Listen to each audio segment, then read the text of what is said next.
there we are. All right. Hello, hello. Happy Wednesday, CNC brothers and sisters. Ready for another Wednesday evening hangout. We got a brother Mark on board tonight to keep Liberty and I on track here. I don't know about that.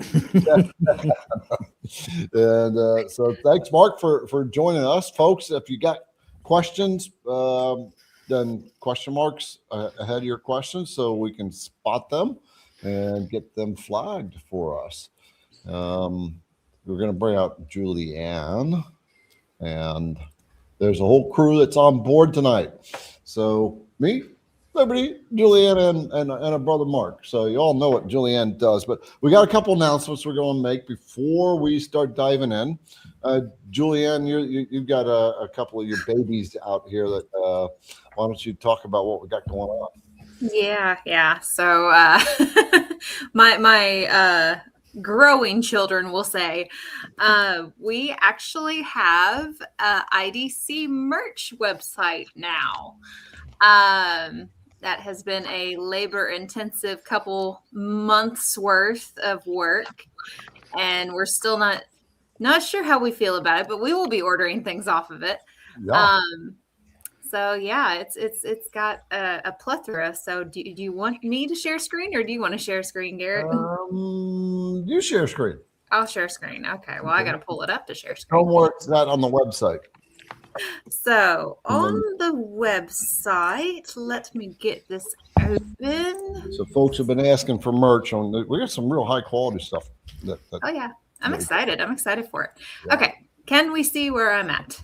Yep, you are on the homepage. All right. Oh, you might as well talk about what's going on right there. Of course, we have our IDC Woodcraft 12 days of flash sales, which is, our Christmas celebration. Right now until 10 p.m., we decided to extend it. We have our CA glue and tape bundle for 30% off. So you can get that lovely PWN tape, glue, and activator. And it also comes with a fantastic little holder for all of it. So we got that going. Yep. But when you go to the website, just click that banner, and that will take you to the product itself. So until 10 o'clock. Normally we're doing we're doing the 12. It's like the 12 days of Christmas, and we're doing the 12 flash sales of Christmas. And so each day from 4 p.m. to 8 p.m. Eastern Standard Time, we're doing a 30% off flash sale on an item. So Liberty picked out all the stuff, and so the CNC Insiders get emails every day, 2 emails a day. And so I hope you guys bear with us with so many emails coming out, but that's what we're doing. Okay, go on with the merch. Okay. Yep. All right. Now we scroll all the way down. You start at the top and scroll down this way. And it says, looking for IDC Woodcraft merchandise. And now go to the merch store. Oh, wow. Now, this is where you get to see all the lovely IDC Woodcraft merchandise that we have available. Didn't switch. We're still looking at the website. So what you need to do is... hold on. Let me get there. 1 second. So this is an example. It opens up a separate tab so you can stay on the IDC Woodcraft website, as well as open up our merch stuff. So 1 moment, please. And here we go. There we go. So right here, we have shirts, hoodies, hats, sweatshirts. We have an apron that comes in 3 different colors. We have 3/4 length shirts. We have flannels for both men and women. We have pullovers. We have kids' shirts. We have guys' jackets that actually I'll probably be getting that one because it's a really nice jacket. We have book bags, first aid kits, and pencils, and way more to come in the future. So that was, we've got quite a bit of stuff here, and all of it was suggested by you all and our staff members. So yes, it is available now. So head on over to idcwoodcraft.com. All you do is scroll down a little bit on that first landing page, and you'll see looking for IDC Woodcraft merchandise. So this is a separate company that we work and do this through. They manage the site for us. They produce the merchandise. That way it takes the load off of us, not having to inventory everything, not having to have like our shirts go up to 6XL and go down to like extra small. So we are not holding that inventory ourselves. They help us out with it. We have screen print, embroidery. It's good stuff. So does that mean there's no M&Ms in the package? No, not on this one. So sorry. Now, John, in answer to your question, because it goes to a separate site that is managed by the people. If we put a link in the menu, we would have to put a link for each separate individual item. And those are apt to change. You see all winter stuff on here right now. It's going to change come summer. We're going to change up the merch, change up what we offer, and that gets picked by us. So Yeah. that's the one baby that I've had in the works for the past couple months. Yeah, I ran into this company at the, what show was that? The IWF? AWFS. AWFS. Yeah. And their quality of their stuff was so good. I just started talking to them, and yeah, they did what we were ended up doing. So I said, this is what we're going to do. And this has been a big work in progress for Julianne and Richard to get this all put together. A lot of technical stuff going on. So for the sake of Julianne's labor, maybe y'all can you'll go buy yourself an apron. I'm going to say, I'm excited about the aprons. We got to get 3, like one of each color of those. Oh, yeah. So, we got one for me, one for Liberty. Yep. Dwayne wants one for when he does shipping. So yeah, it's gonna be great. What about okay, our hours and then the foundation thing, the profit nonprofit. Yeah. So I know we're kind of a week or two out from all of our holiday stuff. So first and foremost, because Christmas Eve and New Year's Eve fall on Wednesdays, we will be moving our lives. I will add the ball cap a little later. We're You can get a ball cap on the site right now, though, on our site.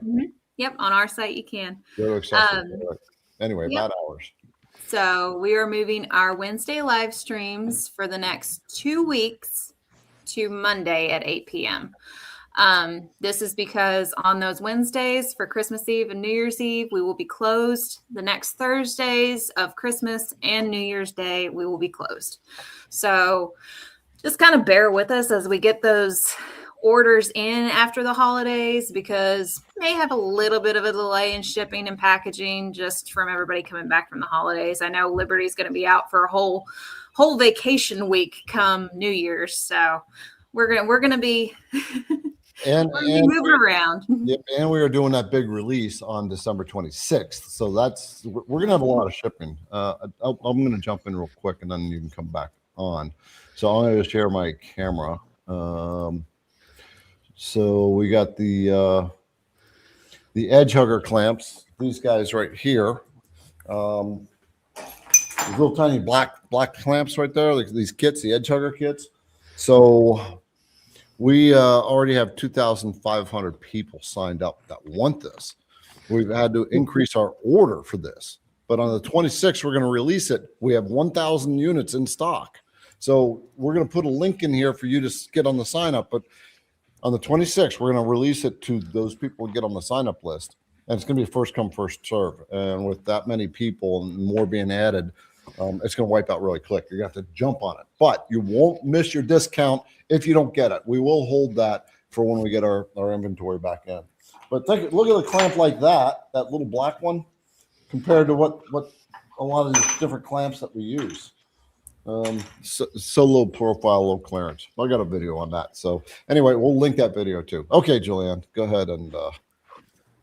I was gonna say, let me throw in that link real fast for those lovely little edge hugger clamps. Real quick, 1 second. You know, it just makes for a very boring drinking game if you're doing things on your own.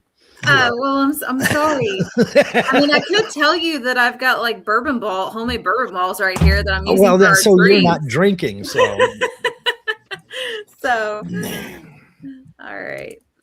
So let me just chit chat while I'm throwing this link in here. But she's going to talk about the donations that come in and what we're doing about that to make it work better. In the meantime, while she's doing that, I got something in the mail today, and I have no idea who it was from. This floor mat came in the mail today, and I want to know who it was from so I can call them and thank them. This is so awesome. It's so super cool. This is going to be in front of my, I don't know, maybe I should put it in my bathroom. Yeah, how's that going to go over? Let me know how that works. yeah, I know. Right in my bathroom. I was going to say, that would be a very interesting thing if your house was entirely IDC. Whoever it is, send me a message. All right, so clamp video is going in. Okay, so yes, our lives are going to be, I think we just lost Garrett. Our lives are going to be on Monday the 22nd and Monday the 29th, I believe, at 8 p.m. Eastern. Yes. Drink twice when I do it on my own. Good grief. Man, it was supposed to be a fun game, not pass out in your chair, Jack. Hang with us for at least a little bit. So you guys, as far as donations go, I am in the process of starting to information gather on what it will take for us to start a nonprofit. So all of your all's donations can go towards this lovely nonprofit that will then donate to our various other entities. And yeah, so it won't necessarily be a foundation because those are very, very strict. So it will more than likely be a 501c3 nonprofit where you guys can send in your donations and we will then disperse them tax free, because currently it comes in as income for us, and we do not want that. We want everything to go towards the causes that we want them to go towards. Yeah. So whenever folks are donating here, we've made a decision now. It's when you make those donations, like the super stickers and stuff, that's going to get donated to whatever. We've got lots of organizations with St. Jude, Missing Alexis, Purple Heart, Disabled American Veterans. We've got Community Food Bank. There's our local food bank. I've got a whole list of like queued up places that we plan on donating to. So it's going to be well worth it once we get it going. So I can't remember who it was, but they said something about a foundation. He got a $10 gift card for that. Just that little idea, because that was brilliant. And so we'll have an actual foundation or a. It's not going to be a foundation, Garrett. Don't say foundation. Technically, she's being technical. Okay. It's not foundation. We can't use that wordage. It'll be a nonprofit company, so we it doesn't get taxed. So it's actually going to be a separate entity from IDC Woodcraft. Yep. I was going to say legally. And then, we will match donations. Yep. We will definitely match any donations that you guys make. Yeah. Okay. All right, cool. So that's lots of stuff announcing, lots of stuff going on. Get on. If you're not on the CNC Insiders list, get on the list, because what day of flash sales are we on right now, Liberty? 5. Okay. So I had no idea. Day 5, so Junie has to ask me every single day, what day of Advent are we on? I'm like, I don't know which one's not opened yet. So that means 7 more flash sales. And I have to apologize for not putting in the link to the emails. There were 24 emails I had to write for these flash sales and I missed one. So I apologize, you guys. I've double checked all the others and we're good to go. So all right. Okay, well, cool. All right. So with that, lots of stuff going on. Thank you for bearing with us for the first 15 minutes of the show. There's still more to tell you, but I'm going to we'll get into some Q&A.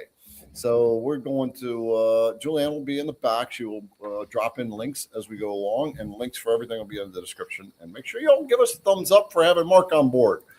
So, all right, Mark, how's it going over there in Oregon? It's wet and rainy and typical autumn, winter weather. Yeah. Okay. It's just wet and cloudy. All right. But other than that, everything's going just great. Okay. Well, let's it's been a little bit. Let's jump into some questions. Was there anything new to announce on your end in the CNC world? Anything new to announce on my end? No, yeah. I'm still on medication for this shingles thing that I'm fighting. So I haven't been able to work out here since April. Shingles sucks. Yeah. Tell me about it. I haven't been able to work out here since April. That's really hanging around. Wow. I was told to expect 6 months to a year, and we're at 8 months already. Wow, you're doing. I did much better than you. I had about 2.5 months when it hit me. Yeah, you are lucky. So if you are over 50 and you have had chicken pox, get the shingles vaccine. You do not want this. Trust me, you don't want this. So painful. It's nerve damage. That's what it is. Yeah. Liberty, what's going on your end in the CNC world, the IDC business world? Oh, it's, we're crazy getting through these flash sales. We're looking to start up my machine tomorrow to do the first carve. Preparing for all the releases that we have coming up, as well as trying to keep the product stocked as we go through this has been quite the juggle. Julianne's been a freaking saint through all that. We have inventory has been a big challenge. So I said, let's just up these orders. And we've been spending a lot of money on inventory, a lot of money. It's like, where's this money coming from? Holy cow. We've more than tripled most of our inventory in the last less than 6 months. Yeah. That's wow. The way it goes. All right. Okay. Well, let's get into some questions there. Mark and Liberty, let's bring them on, Lib. All right, here we go. Robert Patterson. Good evening, everyone. How do y'all handle OraMask? Oh, or is he asking, do you handle OraMask? Or do y'all handle OraMask? Yeah, do y'all handle? We do. I do. Yep, me too. Garrett, you do? I don't use it. You don't use it? I don't. No, I don't. I want to get the OraMask is something we're actually going to get online too in the store. Go ahead, Liberty. Talk about it because I know you use it. Yeah, I love OraMask. As most people know, I like to add lots of colors to things, lots of color to anything and everything that I can. The OraMask gives me a good, gives me a good base for adding in all my colors without all the stress, because I do a lot of fine painting. But so OraMask, you put it on before you carve. Say you're doing a V carving and you want that to be black. You throw that OraMask on, you smooth it out with a little spatula or what have you, and you carve into it. It's like a layer of painter's tape. Paint it, then remove it, and you've got a clean, crisp lines for whatever you've carved out, whatever color you're adding in. Yep, clear coat in between colors. Yeah, I mean, I still clear coat, but it just keeps me from having to like tape off things, block off things, hand painting versus spray painting where I can, etc. Drink twice. Yeah. That's what I do too. I clear coat 2 coats of a well, it depends on what finish I'm going to use. If it's a polyurethane finish, I'll use 2 coats of high gloss, and then do my painting stuff, and then come back, and I can usually just, if it's acrylics, I can just wipe it off. If I need to sand it, I will. Okay. I don't bother with the mask. Yep. What I do, well, what we do is once you carve through your OraMask, before you actually paint, make sure you seal it. So use like a spray sealer. Liberty likes to use. You like to use the black lacquer. Lacquer, yeah. Yeah. Oh, Greg's on board here. We got Greg from STL, right? And then Cody was on board at least earlier. So just want to say hi to those folks. Cody's the Jenny bit making guy. Jenny bit making machine. Yeah. Yeah. I was out there when he was just dialing in his new machine. That was cool. Did a video with that too. All right. Let's roll on. I have never heard of spray paint or shellac melting OraMask. I've never heard of it. Have you? Either of you? In the back. Doing what? Oh, okay. Did we go away? Yeah, I disappeared. Y'all disappeared. I didn't know who could hear what. Liberty froze, but you all were still good. Oh, okay. Yeah. Beautiful. I was like, where'd everybody go? The question I asked, does spray paint or shellac melt the OraMask? Not in my experience. Yeah, and I've never heard of it. No. No. I sprayed once with something. If you spray a lot, it does something with the top layer of the OraMask. I think it was the stuff used, Liberty. Lacquer. Yeah, if you get real heavy on there, I do notice it start to mess with the top, but I've never had it mess with like any of the edging or like it melting it. Yeah. It just does this weird reaction on the top if you do a lot. Gotcha. Got the first donation of the evening. Sweet. Bill, you're awesome. Yeah, so this money is going to that goes to whatever charities that you guys are giving us a huge list. So Julianne kind of picks out from that list, but IDC Woodcraft will double. We will match everything from now on. So that's cool. Thank you, Bill. All right, you got some questions above the ones that you were clicking there, Liberty. I was gonna say the ones I didn't click that one. That one I'm assuming Julianne popped in for us. Yeah, I did. Okay, I was gonna say the ones I'm asking are from 6 p.m. So okay, that's interesting because I see a few before then. All right, we'll start with the ones that it was before you popped in. Okay. All right. I did an inlay using yellowheart into Padauk. When I surfaced the inlay down the Padauk, streaked the yellowheart badly. How could I have prevented this? People may disagree with me on this, but you couldn't have. Padauk, that's what it does. About all you can do is just wipe it real good with lint-free cloths, wipe it with mineral spirits.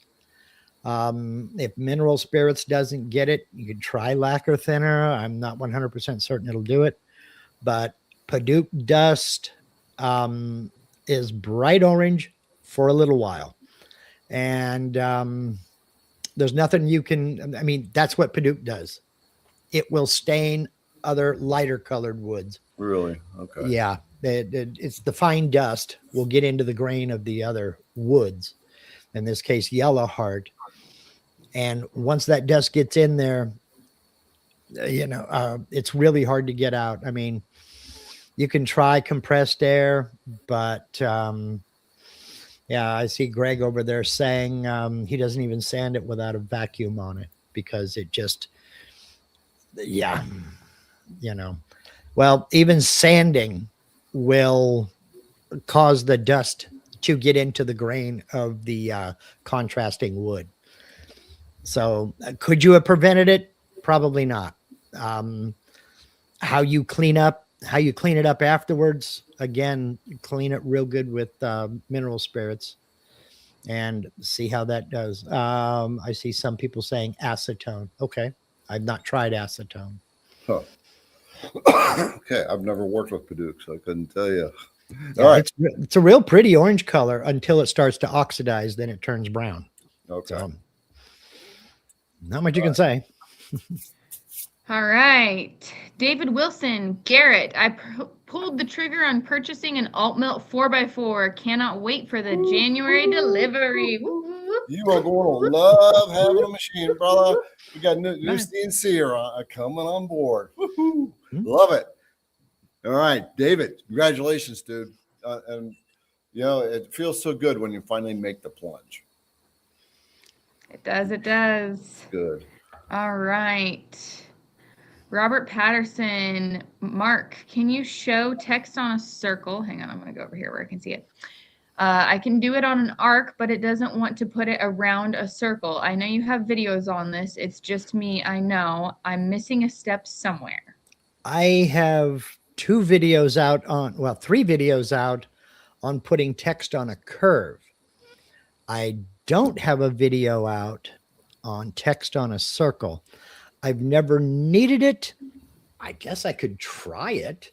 I think if the circle throws it off, makes it really difficult. Well, I was wondering if maybe if I opened the vector, so it's make the circle not a closed vector. Yeah, I think you have to have two vectors. So do you want to try, or do you want to? I can try it. I mean, I got VCarve Pro up here just to show you that it can be done with VCarve Pro, if it can be done. Let's draw a circle starting here, go out to about there. Don't even know what size it is. It doesn't matter. I'm going to tap the letter N on my keyboard to go into node editing. And green node up here is my start point. I want to start my text over here. So I'm going to put my cursor over this black point right here, right click, make start point. So that's now the start point. And I want to cut the vector. So right click, cut the vector. So now it's an open vector. Now let's try some text. Let's see, what can I do? I don't know. What should I type? Let's type Liberty. Liberty is awesome. Okay, well, okay. Liberty U. Liberty University, right. There you go. Okay, Liberty is awesome. That sounds good to me. The font doesn't matter.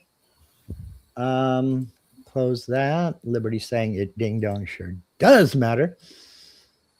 Okay. And all right, let's go to text on a curve.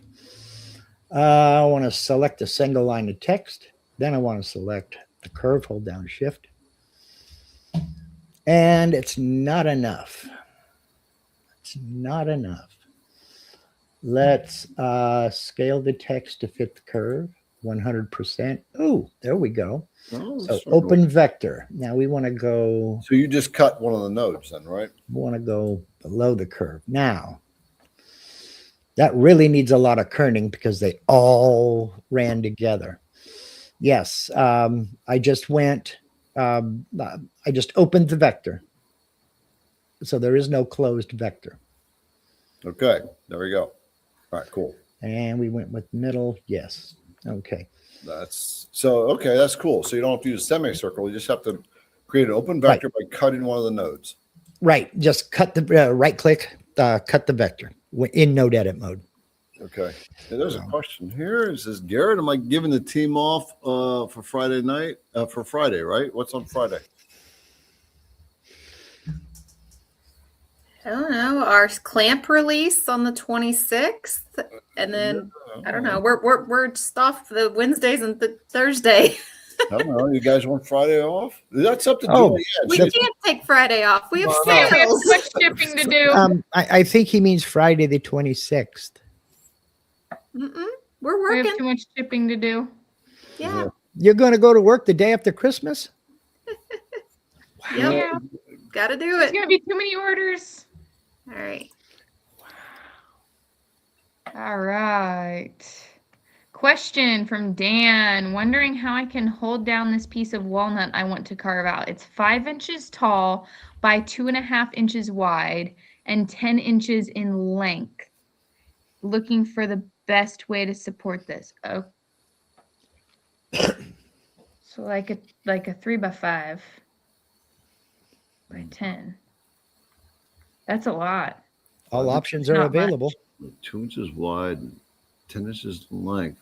Oh, 2.5 inch. Okay, 5 inches. Okay, Yeah. 5 inches Like tall. think like a 5 tall. 2.5 wide, 10 long. Yeah.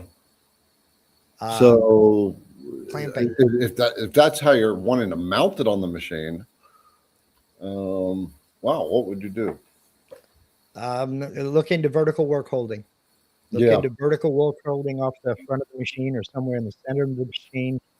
You might be able to. I hesitate to say that because you need really high Z clearance. Yeah. And either that or you got to cut some access into your machine bed. So okay. Yeah. If it's 5 inches tall, what kind of Z height do you have? Z capacity? I mean, my Avid CNC, I have 8 inches. So depending upon what kind of bit you're going to use in there, it may not even fit down there. Like my 1/2 inch down cut wouldn't fit in there. Okay. So vertical work holding. I'm not set up for it. I don't know if you're. No, neither am I yet. That's coming, but not yet. Do some searches for it. Here's another question here I want to handle real quick. So John is saying, how many T-tracks did I put on my AltMill? All right, so I have. Let me bring up my camera, my extra camera. There we go. Okay, so oops. I've got just to show you. Get the camera in order line here. 1, 2, 3, 4, 5, 6, 7, 8, 9, 10, 11, 12 tracks, and they are 4 inches apart. Okay. And I used to have 8 tracks on here, but I found out they were too far apart, and I also I had to reconfigure for the rotary and the vacuum table. Yeah, I had to reconfigure for the rotary axis as well, which you can't see back there. Okay. But I only have 5 tracks and they're 7 inches apart. And that's basically because I just use that for jig and fixture holding. All right. Okay. Hey, Liberty, what's the timestamp that you have the highest timestamp on questions? Like, you mean the oldest? Yeah, I got one. Yeah, I got one from 8:12 p.m. I got 6:40 p.m. Okay. You're way ahead. I'm caught up. Yeah. Oh, okay. Yep. Almost caught up. I've got ones from before you guys, so that's what I'm throwing in. Okay. All right. You drive. All right. Does anyone make a deep cutting 1/8 inch ball nose to do a 2-inch thick 3D carve? No. No, and you don't want it. Go over to Vectric's YouTube channel. I do not have a video on this, and look for slicing.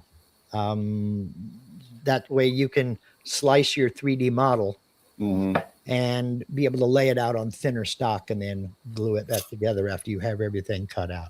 Yeah, when you're looking at thin bits like that are that long, you're asking yourself to have broken bits.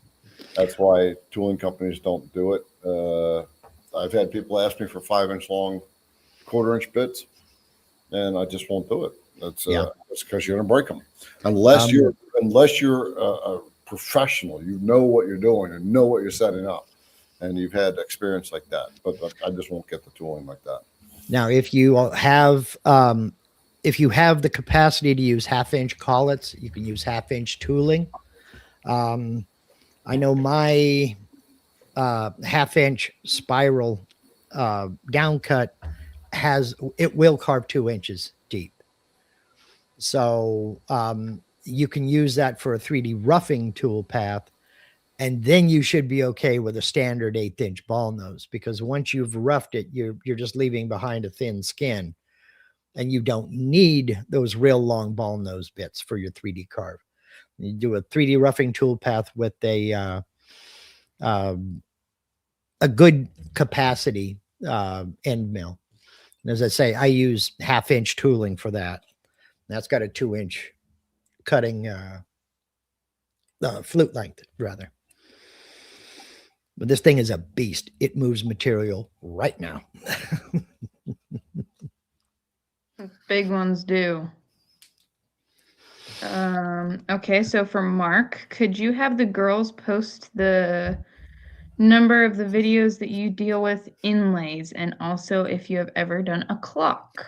I have done several clocks. I have designed one inlay and a wood inlay. Let me back up and regroup on that. I have designed one wood inlay. It was a collaboration with Vectric. You will find it on Vectric's YouTube channel. Click the live tab and it's there. Myself and Todd did a collaboration. I did a compass rose inlay design and he cut it because my machine was down at the time. I have done, let's see, I did 4 clock designs as part of the 2019, I want to say, Vectric user group meeting. That was an online user group meeting. Maybe it was 2020. I could be wrong. You'll find that over on their live as well. And we drew one from scratch and then showed a couple of other possibilities with that clock face. But I don't have any inlay videos on my channel right now. However, coming soon. Watch this space. Perfect.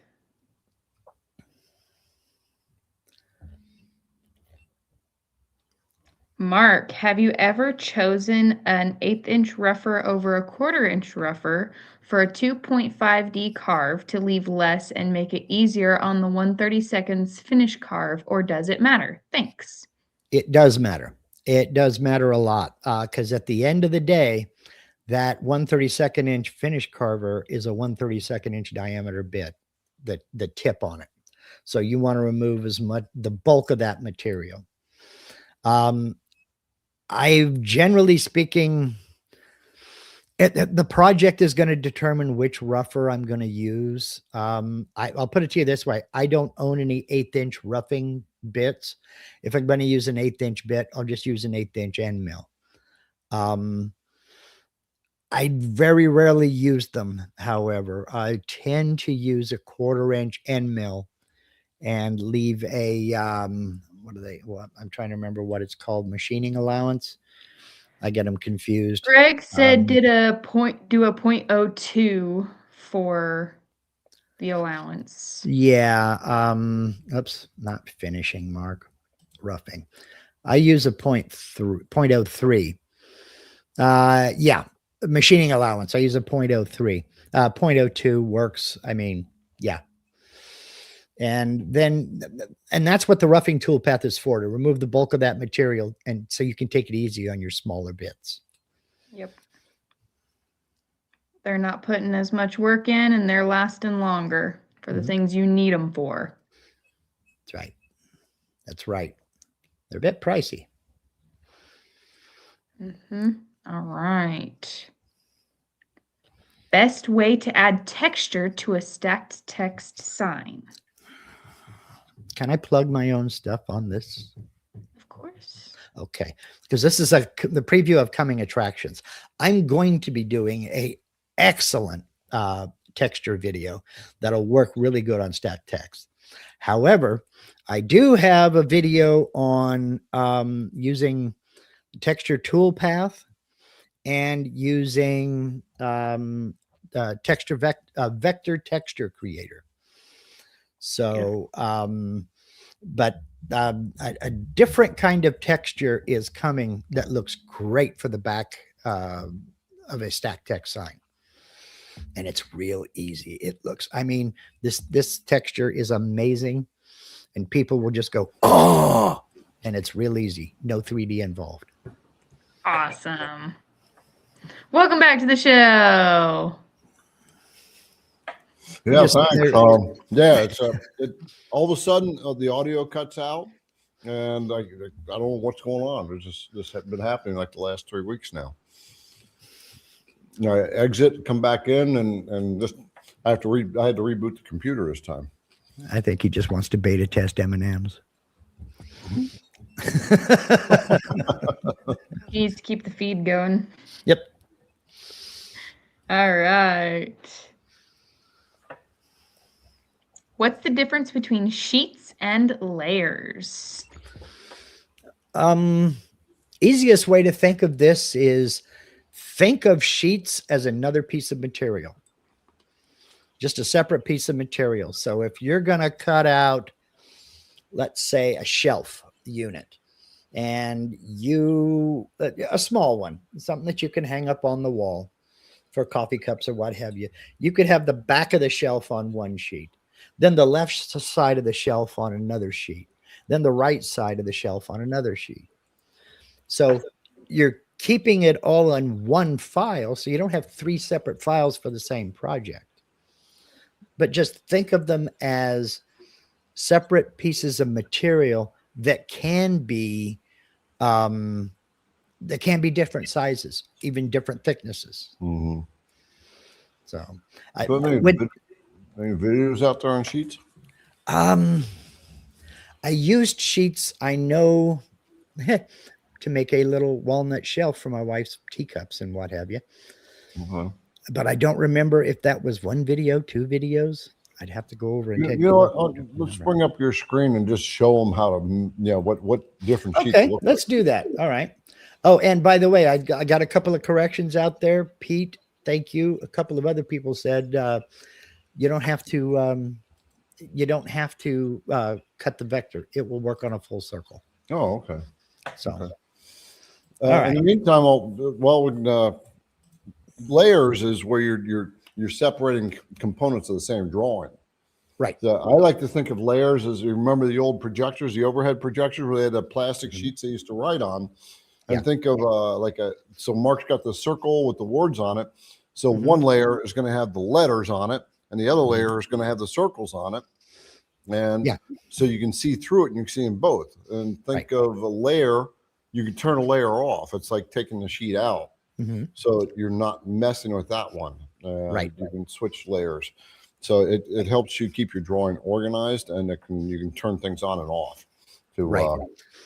Absolutely. Think of a shadow box where you have, for instance, you have a mountain background. And so you've got one piece that's the mountains. Then you've got some trees up in front, and they're a layer in front. And then you've got another layer that's 2 horses running across in the background. Then you've got another layer that is a deer over here just in front of one of the trees. They're all separate layers that make up the whole project. So that's kind of the same way we have over here on our layer manager. Right now, I currently have 1 layer. I can add more layers of various different colors. Was talking about inlays earlier. I did a multicolored epoxy inlay. I had 30 layers on that one project. That's a lot of layers. So and then oh boy. Sheets again are additional pieces of material. I can add a new sheet. We'll name it sheet 2. Boom. Now I have 2 pieces of material out here. So I can put a totally different design right here, but make it within the same file. So I don't have to have 2. Yeah, you don't have to have multiple files. You can make all your components in one file. Exactly. So, but switch over to your circle with the words. Okay.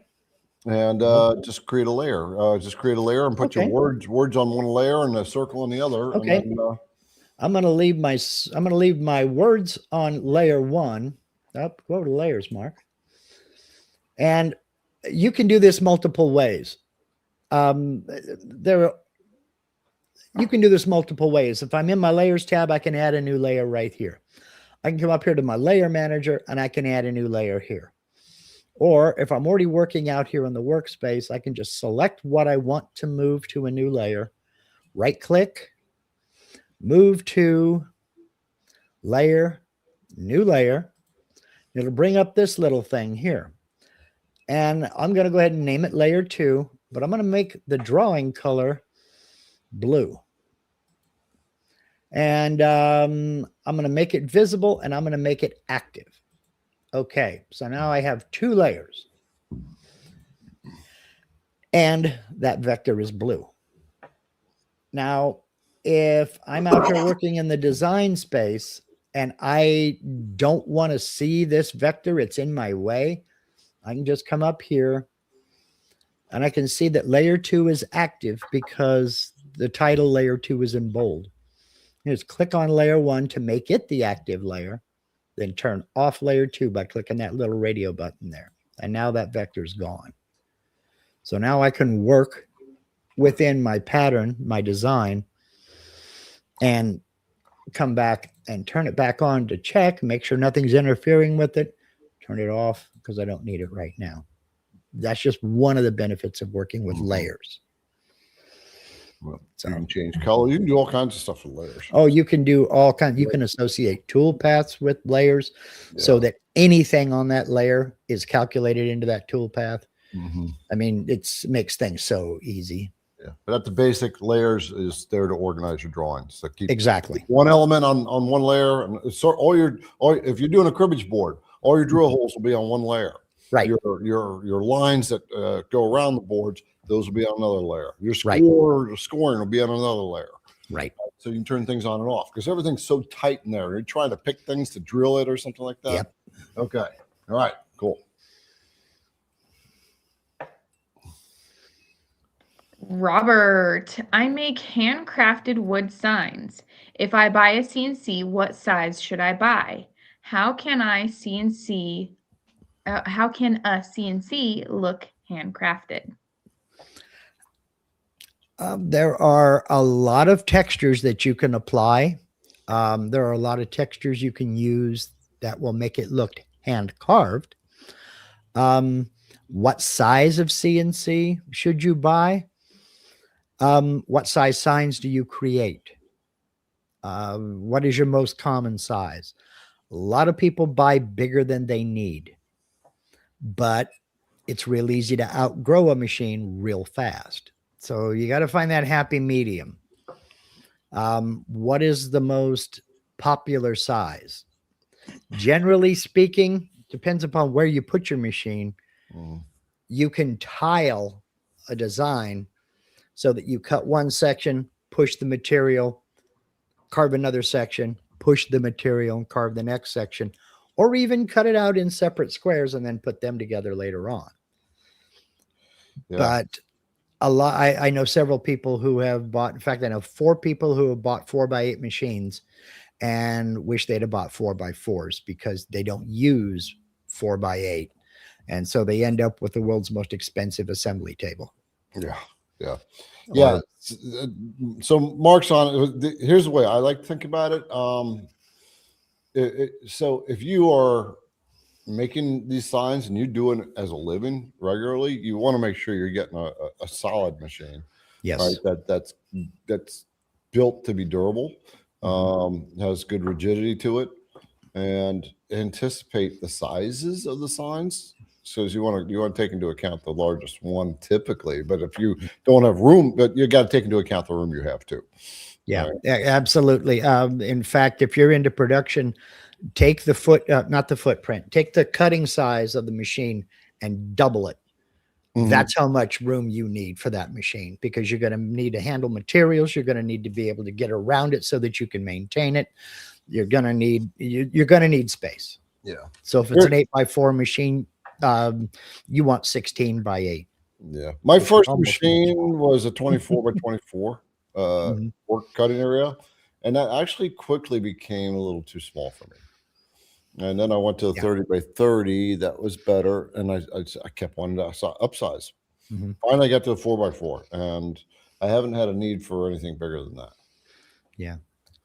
And just remember that you're going to get what you pay for. So do your research. But be real honest with yourself on how you're going to use the machine. Yep. Use the one of the other things to do is go to the CNC Hub. Julianne will link that. So that's a website that Kyle put together where you can compare machines. Oh, there you go. Yep, and all the pricing and all the additions for each machine. Hey, I just want to say here, this is dedication. Kevin is just got off a flight and he's listening as he's running to his connecting flight. Talk about dedication, Kevin. You the man. I told him, run, Kevin, run. Run, Kevin, run. All right. Here's a tool we're going to be bringing on board soon. If anybody, I'd like to know if who would be interested. This is a surfacing bit, insert surfacing bit, 1 inch. And Nice. I'm kind of curious if people would be interested in having that. I'm actually very impressed with how this thing cuts. So put in the comments if that's something you'd want. I need to know if we need to create another list where you all can sign up, because we need to know how many we got. What are you ordering? We're ordering 500 of them to get in right now. Right? Is that right, Liberty? Is that what we went I to? believe so, yes. Yeah, and I'm almost afraid that's not enough. We're ordering 1,000. Okay. I thought we upped it to 500. No, it's 1,000 total. Yep. Okay. Yeah. All right. Cool. And then, all right. There you go. See, you see how the team handles things? I love it. It's like I'll go in, I'll ask Liberty or Julianne to do something. So, oh, we did that 2 weeks ago. What are you thinking, Garrett? Well, you get out of here and let us work. Yeah. But you know, it's not. It works so much when they can intuit and they're running the show like that. It's like, this is awesome. You know, I don't hear either of them saying no. That's not how it is.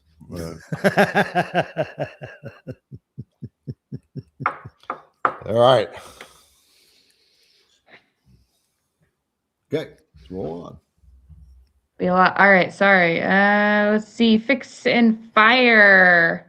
In Vectric Box Creator, how do you move the wood box sides to optimize the fit on sheet you're cutting from? I mean, I guess I have not used the box gadget. I don't even know if I have it here. The thing to remember about most gadgets, I don't have the box gadget. So I hesitate to say this because sure enough, I'll be wrong. A good percentage of the gadgets don't create vectors. They create tool paths. So trying to move it's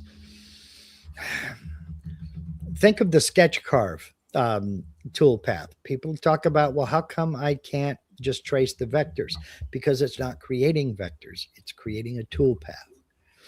It's the same thing with the molding tool path. Yes, it appears to be a 3D carve, and technically it is, but it's not a 3D model. It's a tool path. There's a difference. I don't know. Again, I don't use the box gadget, so I'm not sure that that's exactly what it does, but I believe that's what it is. I need to download that and install it and play with it. Yeah, I've never messed with it. I've not either. Can you comment on the problem I had with the finish pass I have when using the 0 and 90-degree pocket tool pass strategy? Oh. What was the problem? Ted, with the finish pass. Okay. So what's what he's talking about is, take this for example. So we got this. By the way, folks, this 3D model is free on the IDC website. So if you ever want to practice with a 3D project, of course, it's the IDC Woodcraft logo. But anyway, so what he's talking about, so when I rough my projects out for the 3D, this one's actually pretty deep. I will, with the Beast, I cross cut this way, across the grain. And the reason I do that is because if I go this way with an aggressive tool, it's going to take out big chunks of the metal and or the material, and sometimes they'll even take out chunks below the finished cut. Yeah. So and it makes nice clean chips when you're going that way. And then so that's a raster cut, and then you do a raster cut with your finish pass, and you go along the grain. And that goes good. So I don't know what kind of problem you're having because you didn't really identify that there. But that's my strategy. So I got a video out that I talked about that to help you, because Mark, you've seen a lot of people get the tool marks around the letters because they're using the offset tool path. Right. And there's one of the things that folks don't understand is there's tool pressures that are involved as well. Yep. With the amount of material that's being removed, there's the tools being pushed away or the materials being pushed away, and then you've cleared up a lot of material, and then it's coming back in. You're getting all these levels like that, and then a lot of it has to do with tool pressures. Yeah. So we want to eliminate the tool pressures. We were discussing this last week on my live stream last Sunday, when I did a segment on editing the number of passes and customizing those passes so that you can remove a lot of material, and then the last pass of that pocket tool path, you can cut, say, a 32nd of an inch. Yeah. So you're getting a lot of tool pressures moving side to side with or against the grain, whatever. But then that last little skim, you're only removing like a 32nd of an inch. Yeah. So this is very standard in machining, especially in industrial machining. When I was a CNC machinist, we had our roughing passes, and we had our finish pass. We call it a spring pass or a finish pass. And so in CNC, this way too, you want to do the same thing. Your roughing pass and your finish pass. Yep. Well, there's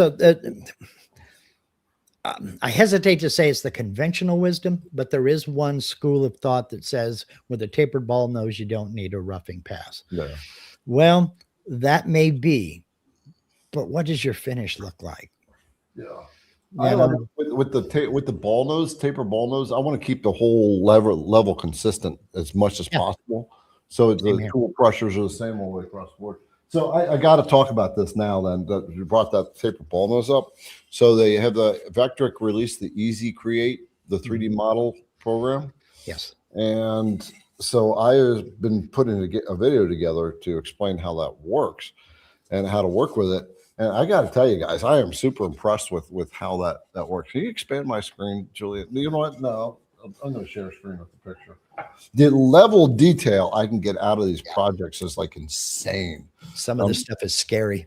Yeah. I want to show you because I want to be able to bring this image in so you can see the detail that you can get out of this. So I'm going to start with that's the wrong one. There we go. We'll just do me. I got to open this up. And I'm going to show you the image. Okay. All right. So I'm going to share the screen. And okay. So this was a picture of me, and the Easy Create did this 3D model, and it really took in like all my wrinkles and stuff. All my mustache hairs, kind of messed up my nose right there, but even my my hair and the wrinkles on my forehead. And so I want to show you this carving. So first of all, just to give you the idea of the size, this is it right here. And I'm gonna, so it's not very big, and if I come up close, you can start to see the details in it. Yeah, you see my beard. But I want to bring in the picture. I want to show you the picture. Some of that stuff is it's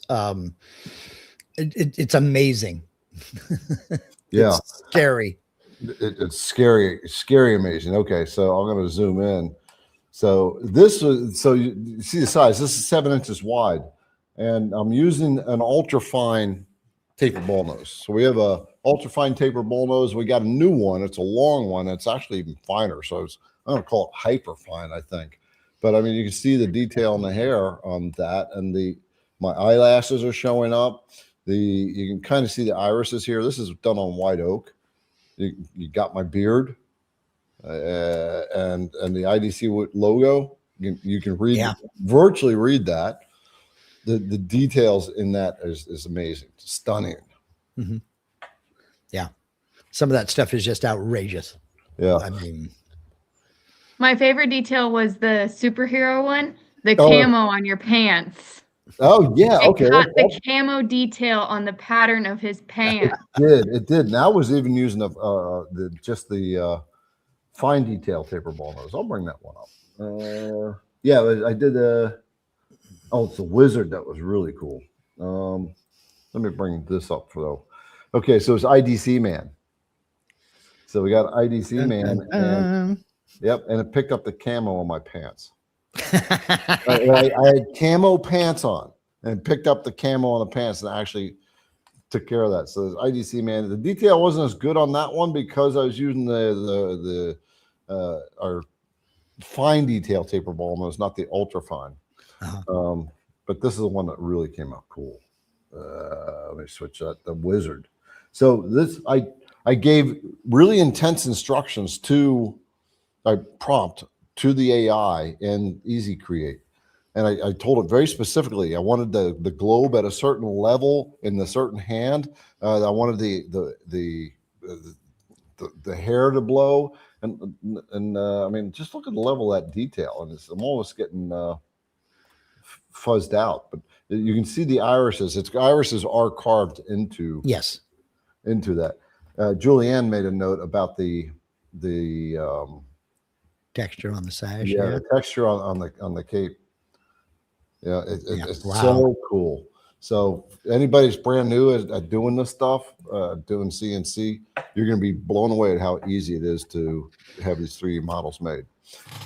The one thing I learned though is you are going to have to go with finer bits. The finer the detail in the model, you have to the finer the bit. Now, here is one of the probably the most important things about Easy Create is when you're all finished and you've got your model created and you download it in V3M format. Yeah. That is the proprietary file used by VCarve Pro. So when you download that, it's the same thing as using Vectric clip art. There is no limit on the number of V3M files you can put into a single project. Other 3D software, you can export an STL file. And with VCarve, you're limited to importing one STL file. Right. Not so with Easy Create. You're creating clip art, which you can put in, add to your clip art library. Okay. Yeah. And he's asking, how long did it take to do this of me? So because it had such fine detail and I wanted to see if I get the fine detail out of it, I used this bit. This is going to be a new one coming out from IDC Woodcraft. We got 2 longer taper ball nose. And Julianne, are these on order? These guys? Okay. So they're going to be coming in. CNC Insiders, you'll get a discount on them. Anyway, this took about 5 hours to cut out. Nice. It's not bad at all. To finish with all that, with the level of detail on it. So if you're bigger than this, 14 hours, I can see that if you're using a really fine tip bit. Or just a hobby machine that won't go that far. Won't go that fast, rather. Yeah.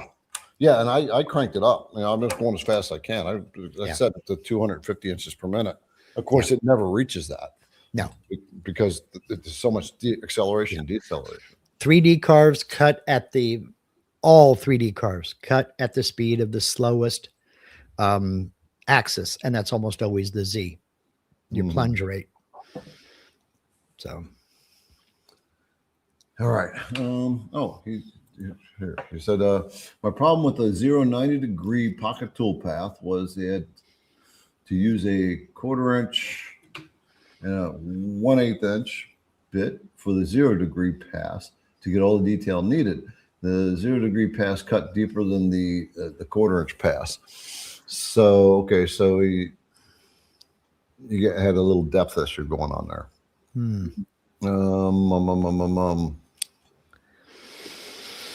What do you think on that, Mark?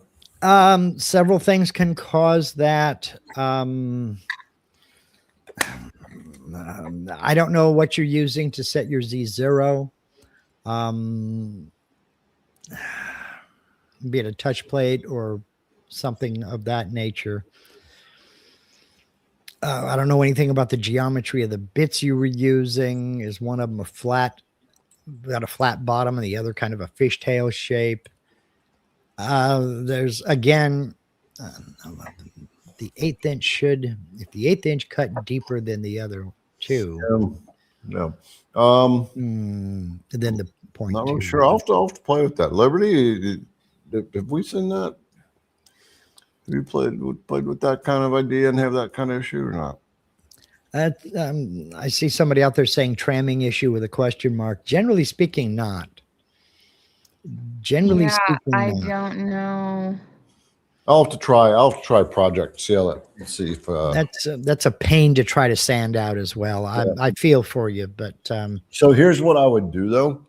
One thing that comes to mind is if you're cutting your material, a lot of it out there, you could actually be warping the board a little bit. It could actually be flexing. Yeah.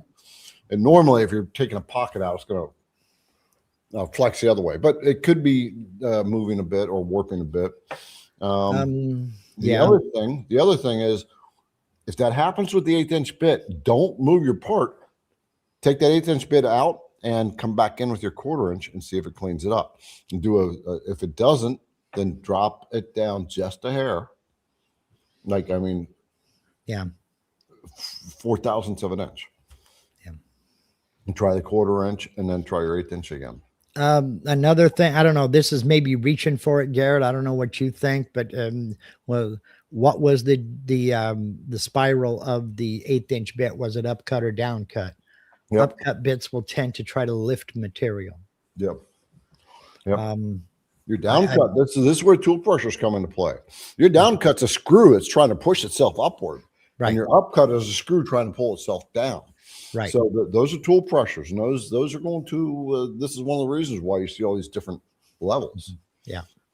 I got the bit, Julianne, the science of down bits. Plug that. Give them the link to that.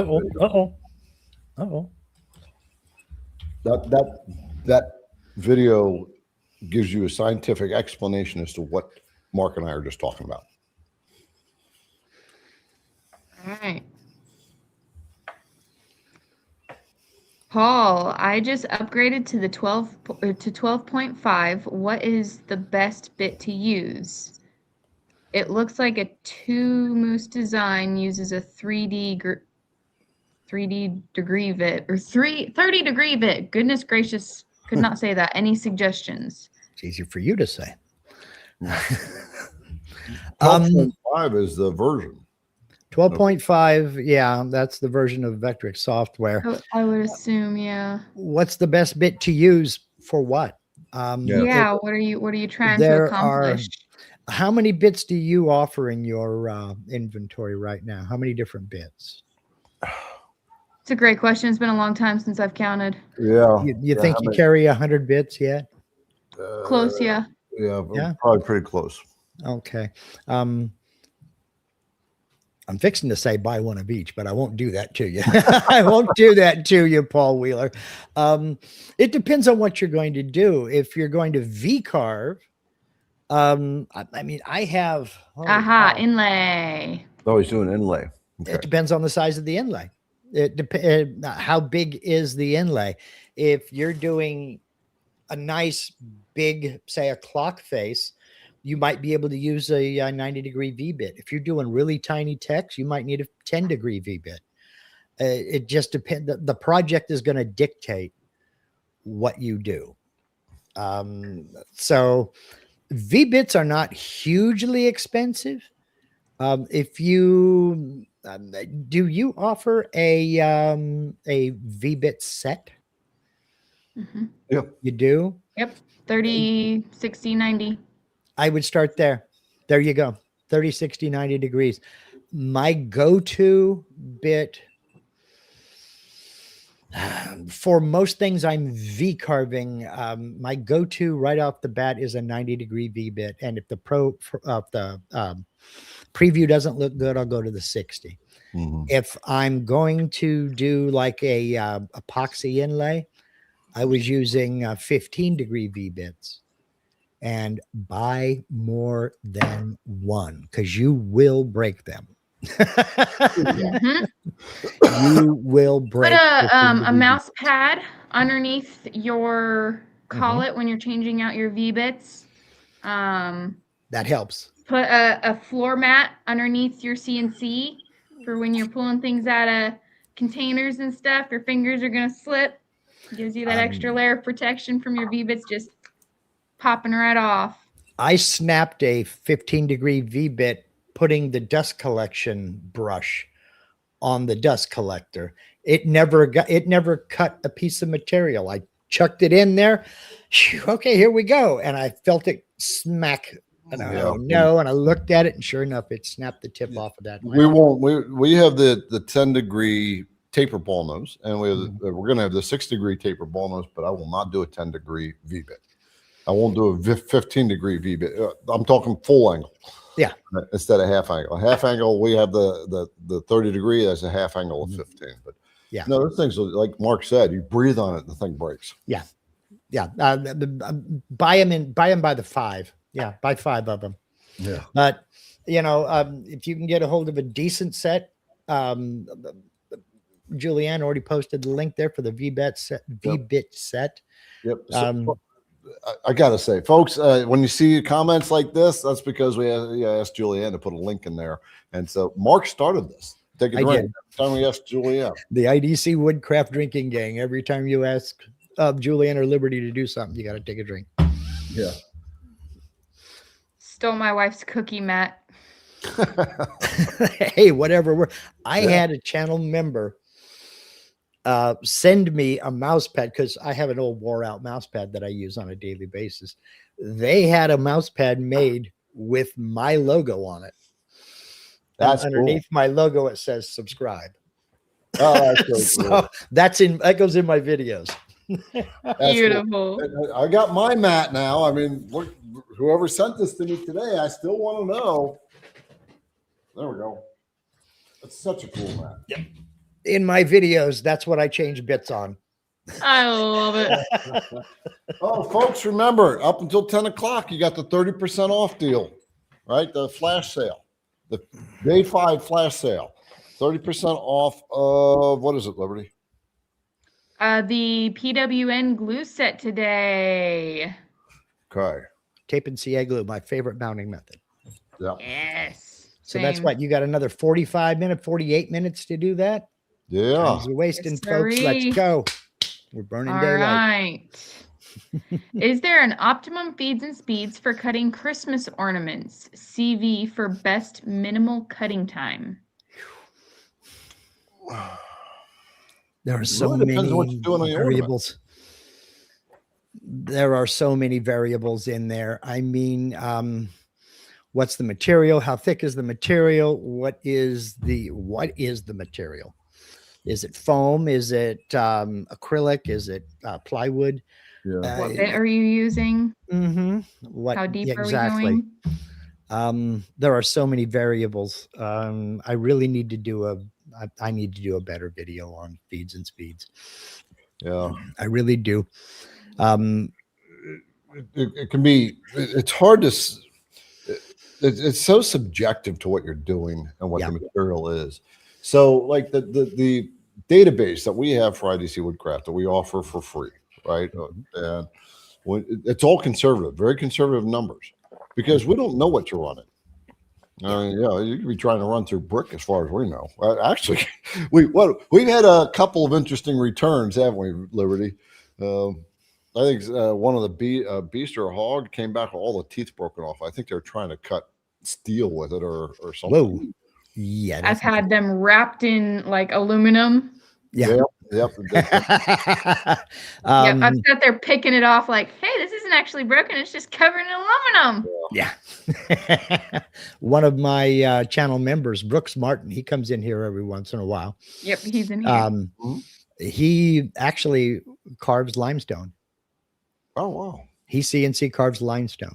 Cool. And it looks good. It really looks cool. I want to see that.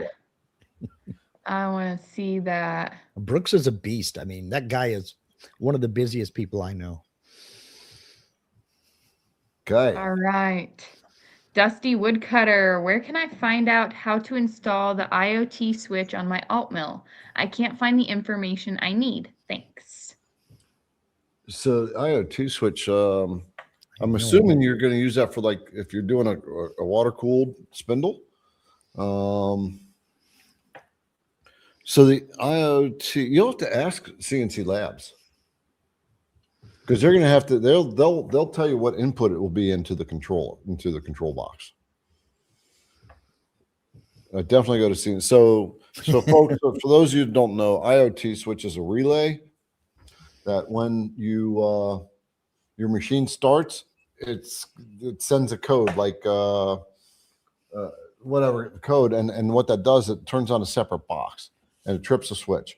And what that's going to do is send power to a plug or two plugs. And my IoT, it has two plugs it turns power on to, and two plugs it turns power off to. So my water pump, the water pump will turn on when the spindle turns on. But there's a port, some plug inside the control and the SLB, the super long board. You have to ask CNC Labs what port to put that in. I'm going to be getting the ATC. They're taking pre-orders on the ATC, the automatic tool changer. So we've ordered that, and they expect that to come out in February. So I'll have to do a video on that too. 12, right? We got the 12 slot one, right, Julianne? Yep. And I think I'm gonna have to get another AltMill, like the 2x4, just because if I'm gonna have a tool changer, that's like next level machine. All right, so we may have to get something else. But Liberty will have the Shark. Okay, Sweet. it's rocking. Are you muted? Yep, I am. Garrett, are you going to make a video on how you mounted your rotary on your AltMill? Andy. Yeah, when I get the rotary put on it. I started to study it earlier this month, but we're in the middle of holiday, so for businesses it's marketing season, right? So we're doing a lot of stuff there. We're doing a lot of planning for what we're doing next year, and so my anticipation is January. I will do my video on the rotary. I have to sit down and learn the rotary. Sweet. Yeah, it takes a little bit to. Yeah. No pun intended. It takes a little bit to wrap your head around it. No, I mean, no pun intended. Seriously, it's a bunch of things because you have to start thinking in degrees and not inches. Right. Yeah. So it's a whole nother critter. All right, Hunter Shop Sales. Ultimately want to make guitars, but struggling with 3D cutting on VCarve Pro. Any advice on the transition to 3D carving? What I would ask, what struggles are you having with carving 3D and VCarve Pro? Because if you're having problems with VCarve Pro, Aspire is not going to help you. When you can do a successful 3D carve in VCarve Pro, then you might think about, I don't know, let me back up on that a little bit. VCarve Pro will carve 3D models just fine. You just can't create a model. And when it comes to like OBJ or STL file, you can only import one. Aspire, you can create 3D models. You can tweak and blend and use sculpting brushes and what have you, and give the model a little bit of draft or something to that effect to kind of tweak the model and make it look nicer. And there is no limit. You can import as many STL files as you want. Yeah. But is it going to make you a better carver? Not necessarily.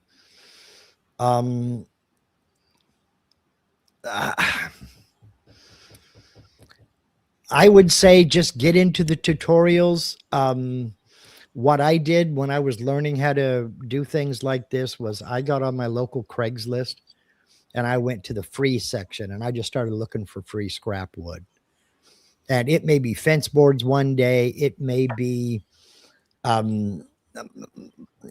particle board shelves the next day. But I just found as much free scrap wood that was headed for the landfill as I could, and I learned to carve on that.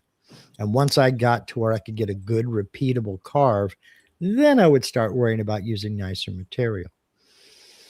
But just practice. Yeah. So if you, to kind of expand on that, if you want to actually create 3D carves, 3D models, then you can't do it in VCarve. No, you can't. You need Aspire. Right.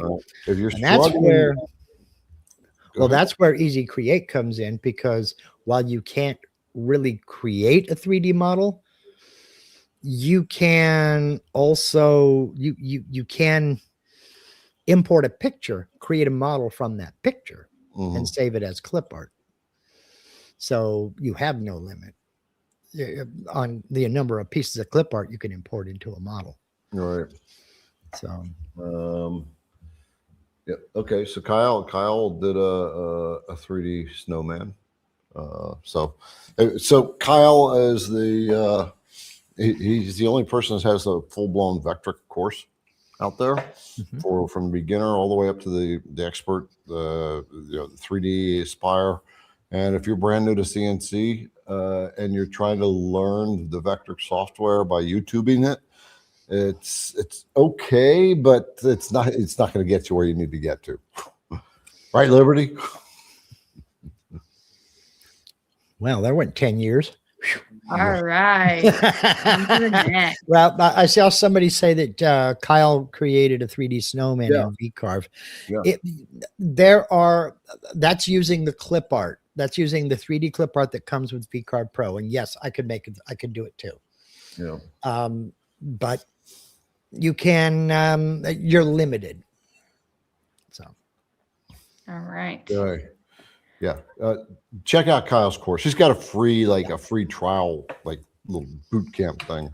If you're new, don't try to wing it by yourself to learn the software. And Kyle's a good guy too. He's just a good guy. Yeah. Mark, you should the Badger rougher might be able to get a discount. I use all the IDC roughers and they're great. I think that was tagged on to my comment about I don't have an 1/8 inch rougher. I just generally don't use, I don't create the projects where I need an 1/8 inch rougher. I don't buy tools until I need them, because I've got a whole nother shop of tools that I bought when I needed one time. But so I buy it when I need it. That way I don't have two shops full of tools. Right. So, or three. We've sent a few bits to Mark. Yes, I do have a beast. I've got a couple. Oh my gosh, you sent me a few. He's not been doing a lot of machining lately because of his. No, I haven't done anything. The only thing I've done out in this shop since April has been live streams. So, get the vax. Yeah. All right, let's hit the next one. All right. Can a photocarve be done in Cut 2D? I don't think so. I don't think it has it. But I've never used Cut 2D, so I don't actually know what's in it. Yeah, it should. It would have in the toolpath icons. It would have a carve icon. And show. I'm going to bring yours up, Mark, and show them. Yeah. You would have icon looks like that icon right there over here on the toolpath side. Yeah, it's like a little picture. Yeah, it almost looks. I think it's Charlie Chaplin or something like that. But Cut 2D is only going to have that top row. It's like Cut 2D is only it's only basically level machine. Yeah. So it's very unlikely is it going to have that. But you know what? If you're running it on a like a plasma cutter or something like that, it's perfect. Yeah. Because you're not going to do V carving or 3D carving with a plasma cutter. I mean, you can try anything once, but. All right. Next, the beast is a beast. Jack says the beast is a beast. Mm-hmm.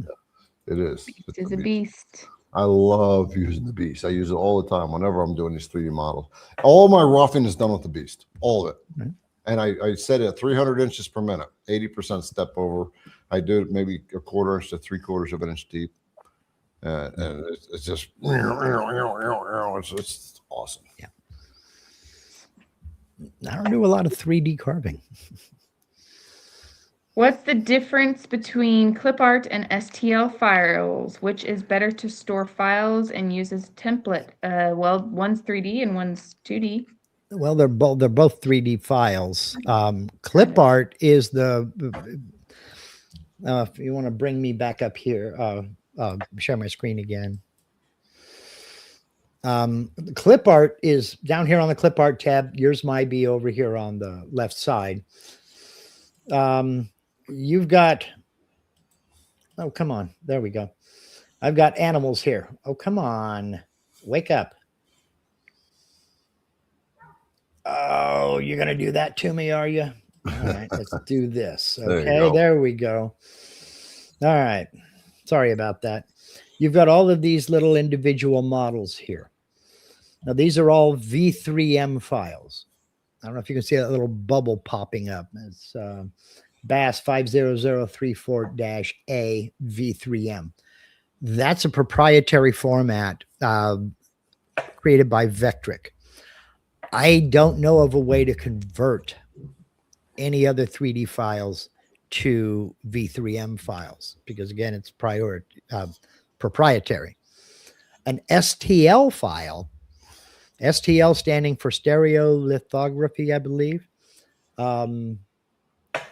It's another 3D format that is pretty common for, well, it's real common in the 3D printing world, but it's also really common way of exchanging 3D files, but for people who use like Fusion 360 or Rhinoceros or any of the others. Transferred from program to program, right, basically. Right, it sure can. But your best bet is always to use a V3M file if you can get it, because again, that is proprietary clip art, and you can import as many pieces as you want into your artwork. I can put one here. I can put some decorative flourishes around the edges or what have you.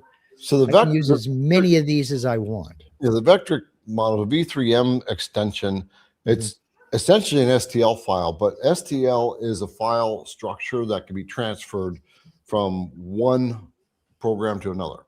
So you can create an STL out of something in Vectric, and then you can import it into CARVECO.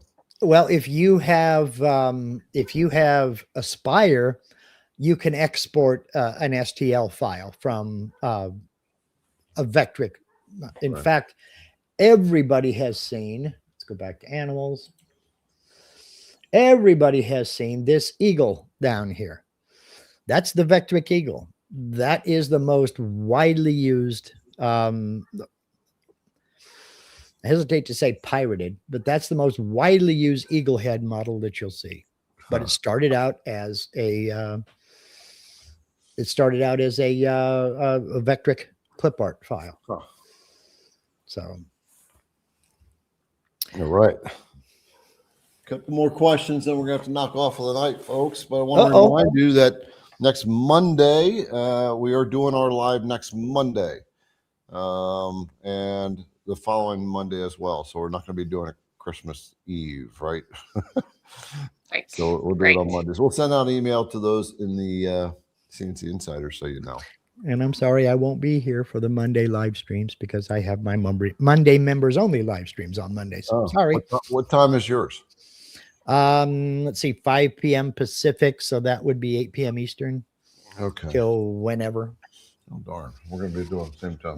That's members only. That's okay. Yep. Well, folks, your members of Mark, go to his. Okay.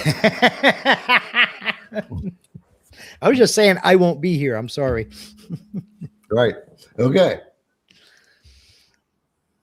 All right, on to the next question. Now, I always forget that they consider those clip art. When I think of clip art, I think of like black and white clip art that you're, you know what I mean? Like that's what always pops into my head for clip art. Well, they call it clip art because it's not just 3D files, but because like you have 2D game layouts here. Right. You know, if I jump over here real quick to this sheet, I can double click that round cribbage board, and there you go. That sucker's designed. Huh. You know, I mean, they got all kinds of stuff in here, 2D and as well as 3D. So it's not just 3D models. This just happens to be a 3D model. Right. There's a little talk going on with Jack in the show and somebody else. I just want to answer this. And Eric.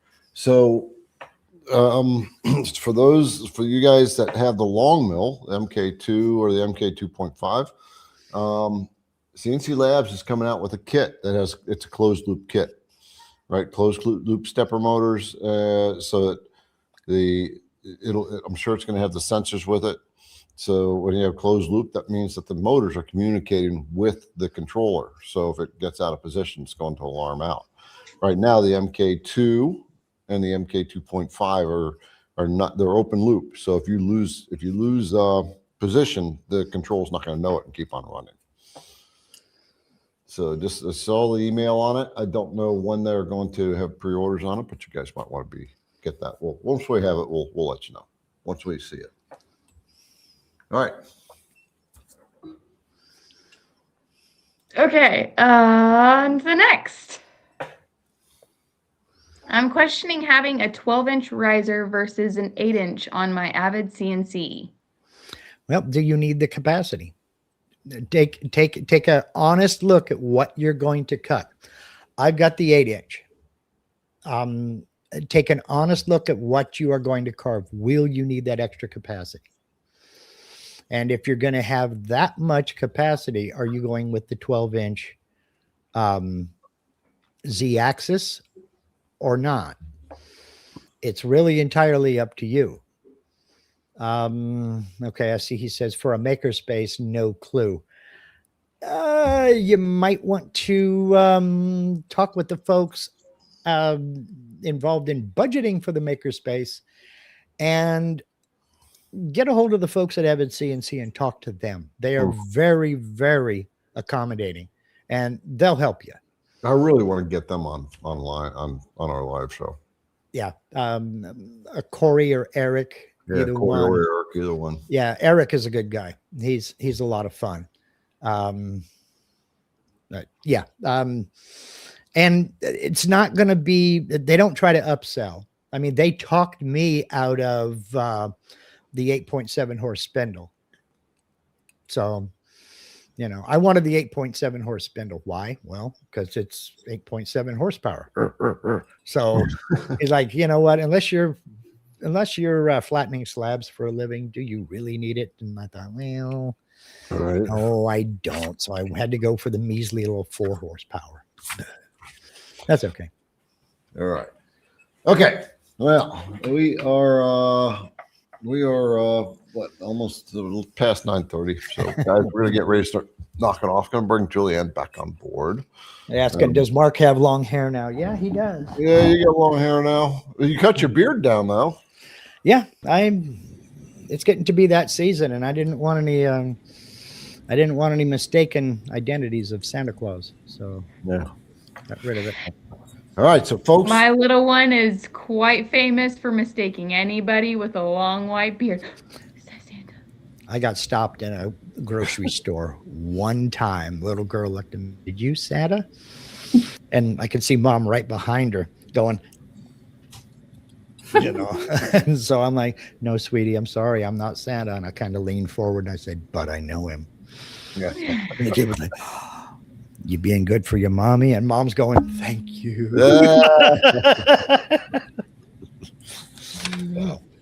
All right, so folks, remember we're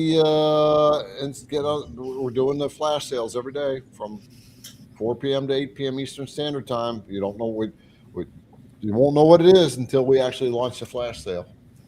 Those on the email list know it, and they get the emails. We got the merch out now, the high quality merch, Julianne's baby, and So we're ordering stuff, and yeah, so it's super cool. And the clamp list.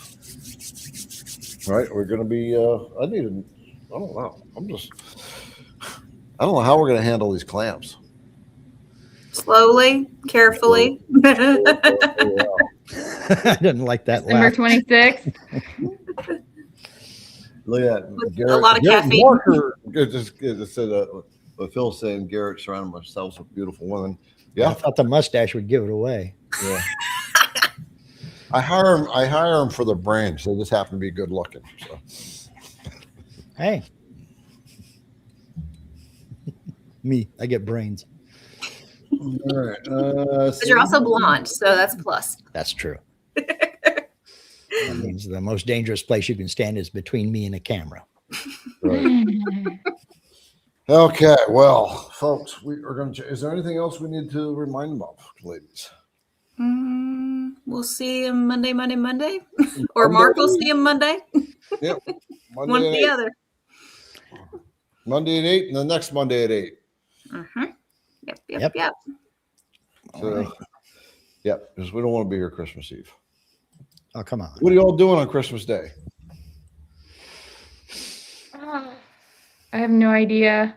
Honestly, we're not celebrating Christmas on Christmas Day. I have too much going on. Another week. So, probably heading over to some families or just hanging out here, preparing for when Christmas comes. Yeah. We're doing our family Christmas January 3rd and 4th. So, yep, my oldest Christmas. daughter is hosting Christmas, so that's where we're going. yeah, Christmas is going to be quiet unless I find somebody to hang out with. Go hang out with the kids and grandkids. Yeah, I'll go over to the grandkids. I'll just check. I go over there, stir up trouble, and then go home. Feed them all So the sugar. grandpas are for. Well, they're in their 20s, so Well, still feed them all the sugar. my grandson doesn't want sugar. He wants homemade salami and homemade cheese and all that. Oh, he's at that point. Okay. That still sounds good. Yeah. I was thinking like Monster Energy drinks and. The boy don't eat meals; he eats groceries. Yep. All right, guys. We will see you next Monday. Catch you later. Yep.